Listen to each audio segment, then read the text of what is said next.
that would have stood proud on the hill here. And all of that was enclosing several buildings, probably hall-type buildings, which is quite rare to find in Pictish architecture. If you're a fan of Joe Rogan's podcast, you know he loves diving into wild, thought-provoking topics. Have you ever heard of the Picts? They were a mysterious people who lived in what we now call Scotland. For a long time, much of their history was hidden in the fog of time.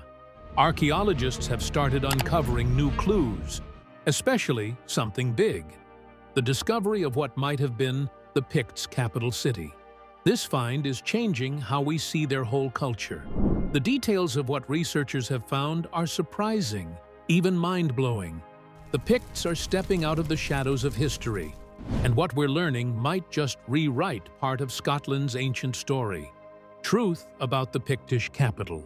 The Picts were a people who once dominated much of northern and eastern Scotland, but they've always been one of history's more elusive groups.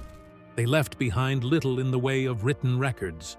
Most of what we know about them comes from the accounts of Roman historians and the archaeological finds scattered across the Scottish landscape. For centuries, the Picts were a bit of a puzzle, a civilization that left behind mysterious symbols on stones, enigmatic hill forts, and clues to their once immense power. But there was always one big question lingering: where was the capital of the Pictish kingdom?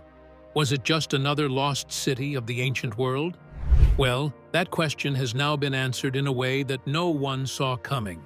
In the mid-2010s, archaeologists stumbled upon a site in the area of Balcarres Bay, which led to the discovery of what they now believe was the heart of the Pictish Empire. The site, previously believed to be a simple coastal settlement, turned out to be far more significant than anyone had imagined. As they began digging, they unearthed an incredible number of artifacts, including highly detailed Pictish stones, intricate jewelry, and surprisingly advanced architectural remnants. The level of craftsmanship and design in these finds was unlike anything that had been associated with the Picts up until that point. The Pictish capital, which they've now tentatively identified as Balcarres Bay, seems to have been a place of great importance. Its location along Scotland's rugged coastline suggests that the Picts were not just isolated hill dwellers, but were part of a more expansive network of trade and culture. The Picts were once thought to have been a more primitive society, but the discoveries in Balcarres Bay are starting to rewrite that narrative. These people had trade routes, connections with other Celtic groups, and possibly even influence over larger areas of Britain. What's really blowing people's minds about this discovery is how sophisticated the Picts were. Previously, the Picts were often depicted as mysterious and maybe even a little barbaric, particularly in the writings of Roman historians who considered them a thorn in the side of the empire. But, as it turns out, the Picts were highly skilled in both art and warfare. The discovery of ornate stones with detailed carvings, depicting everything from animals to mythical creatures, shows a society deeply embedded in symbolism and possibly even complex religious beliefs. These carvings were not just random, they served as a visual language, communicating important cultural or spiritual messages. Some of these stones may have been markers for important locations within the capital. Even more shocking, archaeologists found remnants of large buildings at the site, far more advanced and grand than anything previously thought to be associated with the Picts. These structures were not simple huts or forts. They appeared to be designed for ceremonial purposes, suggesting that the capital was a place not only of governance and military power, but also of spiritual or religious significance. Some of the buildings were even arranged in a manner that aligned with the stars, indicating that the Picts were not only in tune with the land they lived on, but also with the cosmos. The level of architectural sophistication found at Balcarres Bay is staggering, rivaling other ancient capitals of Europe in its complexity. Another interesting facet of the Pictish capital's discovery is how much it reshapes our understanding of the Pictish people's social structure. For a long time, historians assumed that the Picts were a loose collection of tribes with no central leadership. But the discovery of a large, organized capital suggests that the Picts were far more politically unified than previously thought. The site at Valkyrie Bay isn't just a random assortment of buildings. It was a carefully planned city, built with purpose and foresight. It may have been the center of Pictish rule, where their kings held court, and their leaders made decisions that affected the fate of the kingdom. This adds a new layer of complexity to the Picts' history. They weren't just a scattered bunch of warriors, they were a well-coordinated society, likely with a strong central authority. Why did we always misinterpret and underestimate ancient tribes?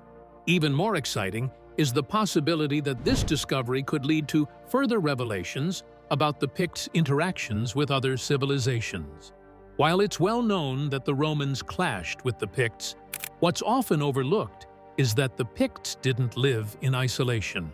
They had extensive trade routes and were in contact with the Irish, the Welsh, and even the Norse.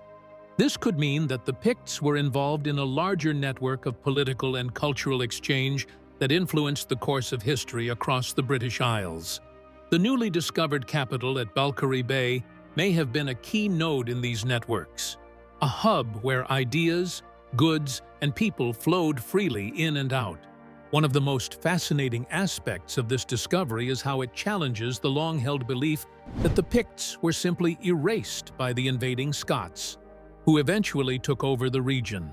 The typical narrative is that the Picts were either wiped out or absorbed into the Gaelic-speaking Scots in the 9th and 10th centuries. But the evidence now suggests that the Pictish legacy may have been far more enduring than we realized. There's even speculation that some of the symbols found at the site are related to the later development of Scottish Gaelic, implying that the Picts' influence may have lived on in the very culture that replaced them. While there's still much work to be done at Valkyrie Bay, the discoveries made so far have already turned our understanding of the Picts on its head.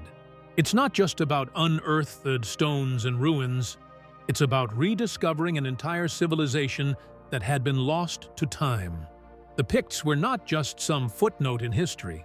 They were a powerful, complex society with a rich cultural heritage. And the more we uncover about them, the more we realize just how much of an impact they may have had on the history of Scotland, and even Britain as a whole. Imagine if Joe Rogan had one of those deep dive episodes on this topic, bringing in experts, archaeologists, and historians to break down all the mind-blowing discoveries. It would be a multi-hour conversation filled with excitement, speculation, and jaw-dropping revelations. And it's easy to see why, because the Pictish capital is not just an archaeological find. It's a doorway into a whole new understanding of ancient Europe. The Picts were not the barbarian mystery people we once thought they were. They were sophisticated, interconnected, and highly influential. A civilization that has been hiding in plain sight for centuries. Pictish politics. Recent discoveries are beginning to shed some light on how their political structure might have worked, especially in what is believed to be their capital. These findings are giving us a clearer picture of how the Pictish kings exercised power and what kind of leadership may have existed during their time. One of the most interesting developments comes from archaeological digs in what many scholars think was the Pictish capital, possibly at sites like Burghead or Rhynie. These digs have uncovered evidence of large fortified settlements, complete with elite buildings, imported luxury items, and signs of long-distance trade. This suggests that the Pictish leadership was not only wealthy, but also well-connected beyond their own territory. It challenges older views that imagine the Picts as a loosely organized tribal society with little centralized power. Instead, these discoveries point toward a more sophisticated political center where kings may have ruled from permanent seats of power rather than moving around with their court. Another significant clue about the structure of Pictish rule comes from the elaborate carved stones found in and around these important sites. These stones often feature intricate symbols that some experts now believe were used to communicate authority and lineage. If this interpretation is right, It means the Pictish kings used visual symbols to assert their legitimacy and connect themselves to powerful ancestors. That kind of symbolic communication is a strong indicator of a society with a formalized leadership structure. It also suggests that political power may have been passed down through dynasties, perhaps supported by religious or mythological traditions that helped reinforce a king's right to rule. What also stands out is how some Pictish sites seem to have had religious or ceremonial functions closely tied to political power. Some of the buildings discovered appear to have been used for feasting or ritual activities, not just day-to-day living. This hints that kingship in Pictish society was not only about military strength or wealth, but also about performing certain public and possibly spiritual roles. In early medieval societies, religion and politics were often deeply connected, and the Picts appear to have been no exception. Their leaders probably had to maintain the support of both warriors and religious figures to hold on to their power. Overall, this new evidence paints a picture of Pictish leadership that is far more organized and complex than previously thought. Instead of small-scale chieftains scattered across northern Scotland, we are beginning to see signs of centralized rule, urban planning, and even international connections. The Pictish capital, wherever its exact location might be, was likely a hub of political strategy and cultural expression. These discoveries do not just help us understand the Picts better, they also force us to reconsider how power and leadership worked in early medieval Scotland more generally. Still, the mystery of the Pictish kings is far from solved. But thanks to these recent findings, we now have a stronger sense of how their society may have been organized and how their leaders maintained control. The more we uncover, the clearer it becomes that the Picts were not just a footnote in history, but an important part of the story of political power in the ancient British Isles, and so was their trade, economy, and influence. Let's begin dissecting the Pictish capital's reach.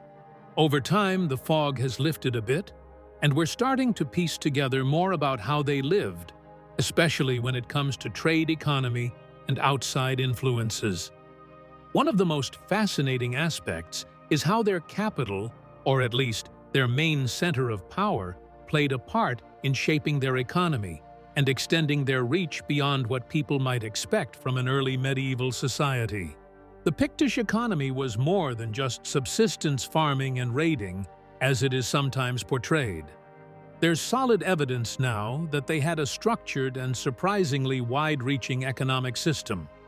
This includes agricultural production, animal husbandry, fishing, and even some basic industry like metalworking and textiles. They were not isolated.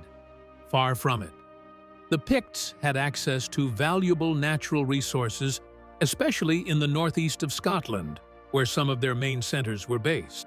These areas allowed them to produce goods like wool, leather, and crafted tools, which were essential both for local use and for trade. Trade was a major part of Pictish life, and it was not just local. They were involved in both regional and long-distance trade networks. Archaeological finds, including Roman coins, pottery from distant places, and exotic materials like amber or wine containers, suggest that the Picts were very much plugged into the broader trading world. Ports along the east coast of Scotland likely served as key entry points for foreign goods and allowed for the export of local products too. The rivers were their highways, and small boats would have moved goods inland. Through this, the capital or central royal site functioned as both an administrative hub and a marketplace where goods from across the territory were collected and redistributed. When we talk about the capital or the royal centers of the Picts, we're not necessarily talking about a city like we think of today. These were fortified hill forts or stone enclosures which held political and possibly spiritual importance. Sites like Burghead and Rhynie offer clues to what these capitals looked like. Rhynie, in particular, has given us a fascinating snapshot through high-status burials and imported goods. From here, it seems the elites had access to things like luxury items and foreign objects, which means they were part of an elite economy that connected them to powerful neighbors and maybe even faraway empires. It is possible that these elite groups controlled trade and taxed it, giving them the wealth and power to maintain their dominance. The influence of other cultures on the Picts can be seen most clearly through trade. Roman influence is perhaps the best known. Even after the Romans left Britain, their goods kept flowing into Pictish lands. This shows that the Picts were not cut off after Rome's withdrawal. Instead, they kept trading with other groups who had access to these items. Later on, the influence of the Anglo-Saxons and Norse would also be felt. Trade brought not just objects, but also ideas, styles, and possibly even languages. The Picts adapted and borrowed from these cultures just as others borrowed from them. Another sign of influence can be found in art and symbols. Pictish stones often feature animals' weapons and abstract symbols, but sometimes you see designs that clearly reflect contact with other cultures. Whether this came from direct trade, diplomatic exchanges, or cultural borrowing is still debated, but it all points to a society that was dynamic and outward-looking. The Picts may not have built cities in the Roman sense, but they created powerful centers that allowed them to interact with the wider world and maintain a distinct culture that still fascinates historians and archaeologists today. Their economy was built on a mix of farming craftsmanship and clever use of geography, and their trade networks brought them into contact with some of the most influential forces of their time. They were not just fierce warriors painted for battle. They were traders, farmers, rulers, and innovators in their own right. They are windows into a vibrant and complex world that existed centuries ago, full of family life, craft work, spiritual beliefs, and surprisingly advanced technology. Let's try to have a glimpse into their daily life.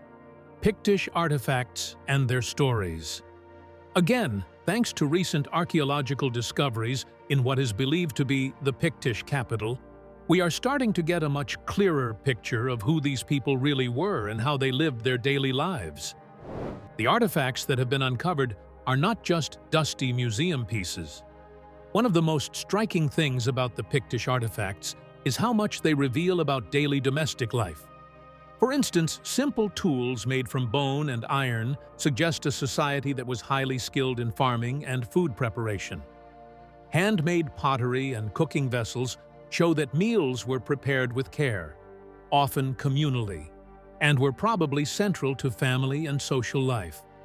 Some pots even have decorative elements, suggesting that beauty and creativity were valued even in everyday tasks. These are not the signs of a purely warlike or primitive people. Instead, they tell us that the Picts had routines and responsibilities much like ours.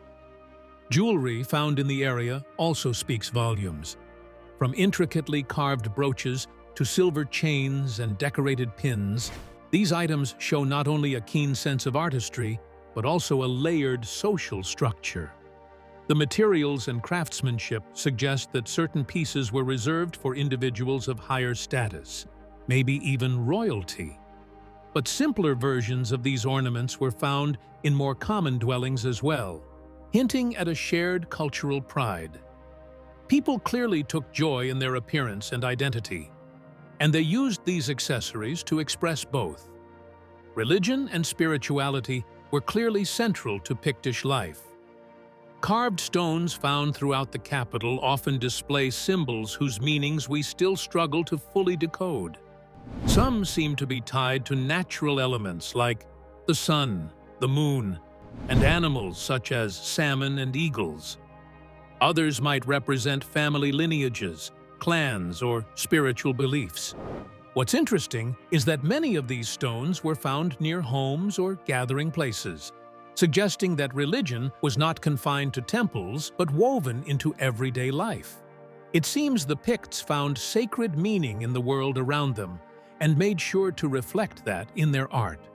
Perhaps the most surprising finds are pieces that show how connected the Picts were to the wider world. Bits of Roman glass, coins, and exotic beads suggest that they were part of trade networks stretching far beyond Scotland. This shatters the stereotype of the Picts as isolated forest dwellers. Instead, they appear to have been savvy traders and curious minds, eager to learn from others and to bring new ideas into their communities. It also shows that the capital was a hub of cultural exchange and not just a political or military center. Even the buildings and settlement layouts tell a story. The remnants of roundhouses, long halls, and workshops indicate thoughtful urban planning and a sense of community.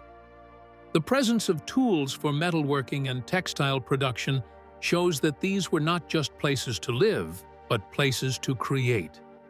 Skilled labor was an important part of life, and many people likely worked together in shared crafts or industries.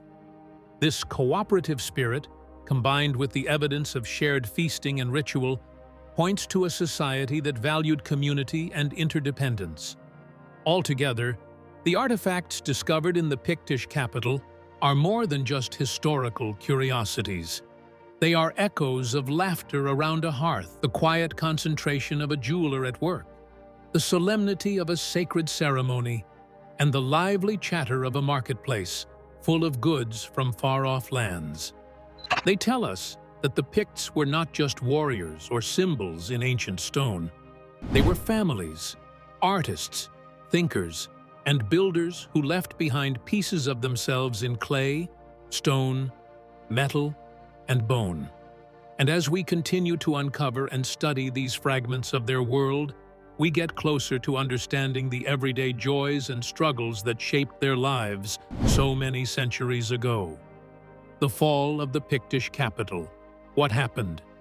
The story of the Picts is one of the great mysteries of early Scottish history.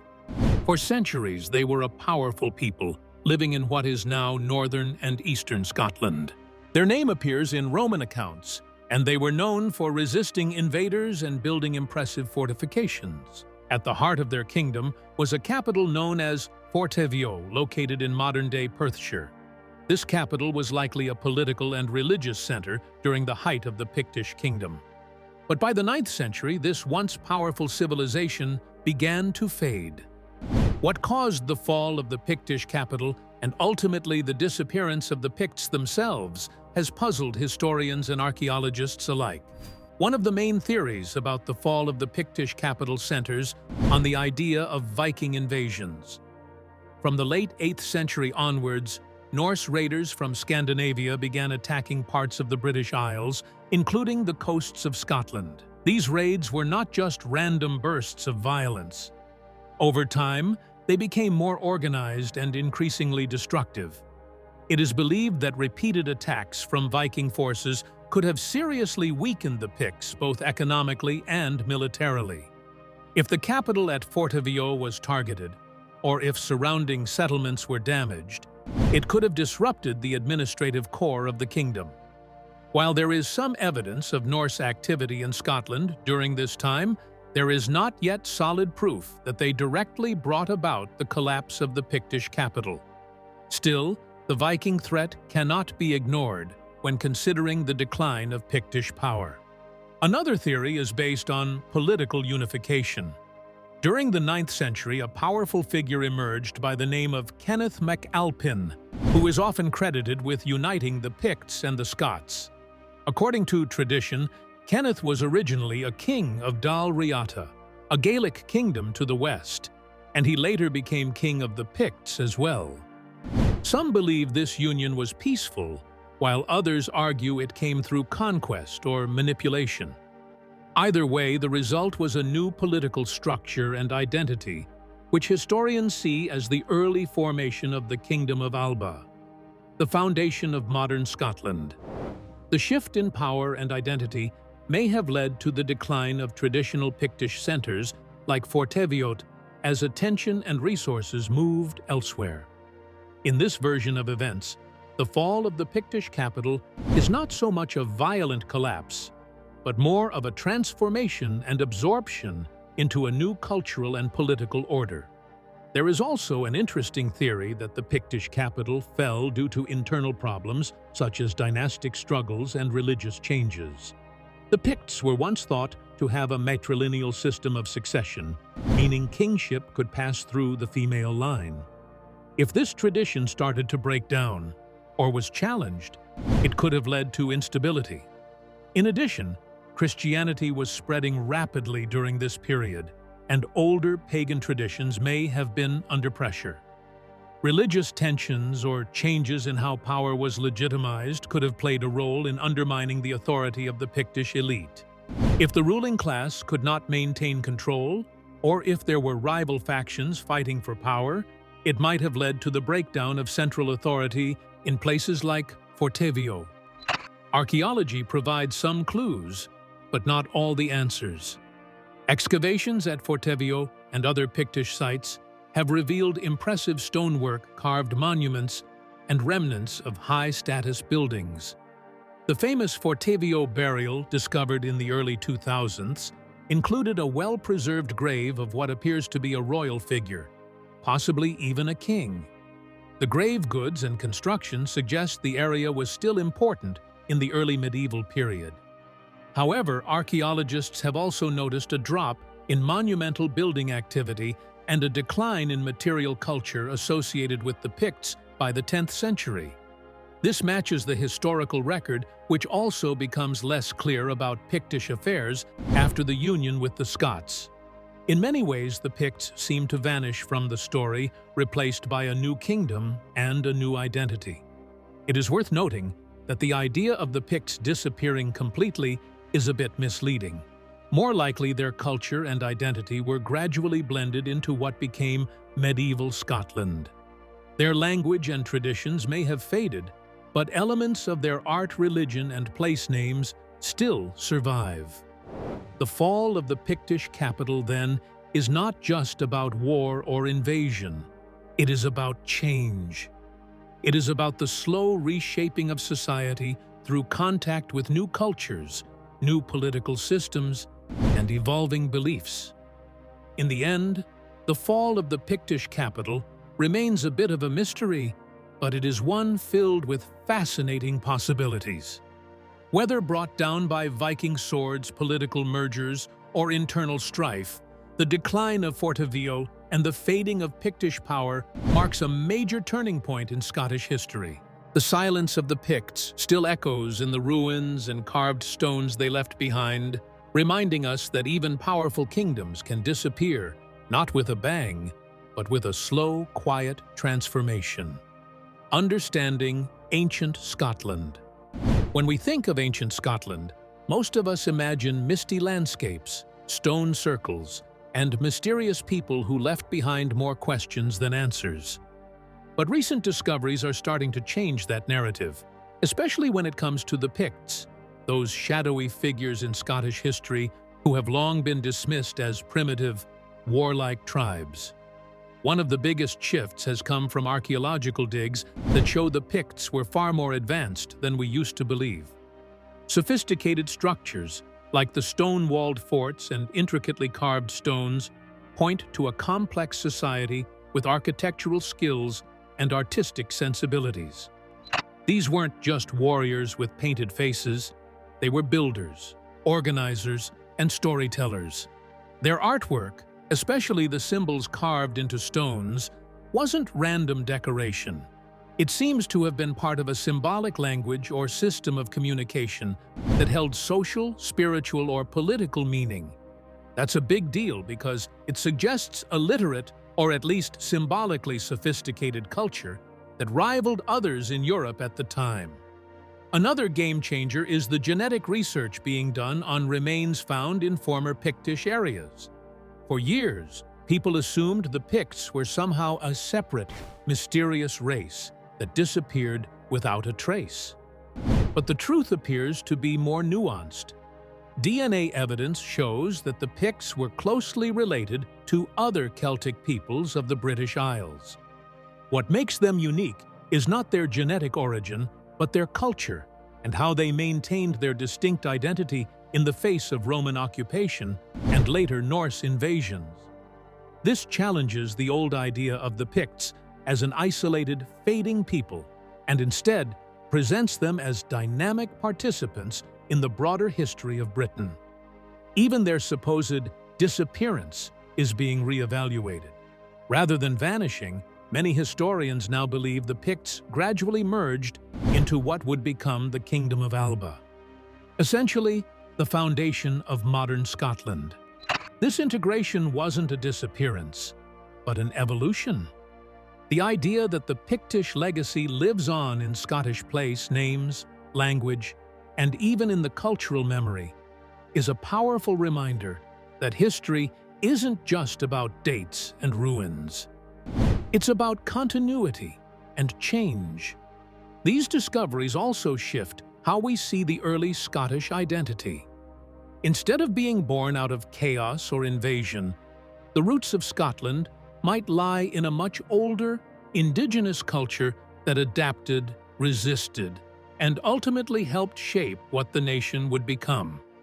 It gives modern Scots a richer, deeper connection to their land and heritage.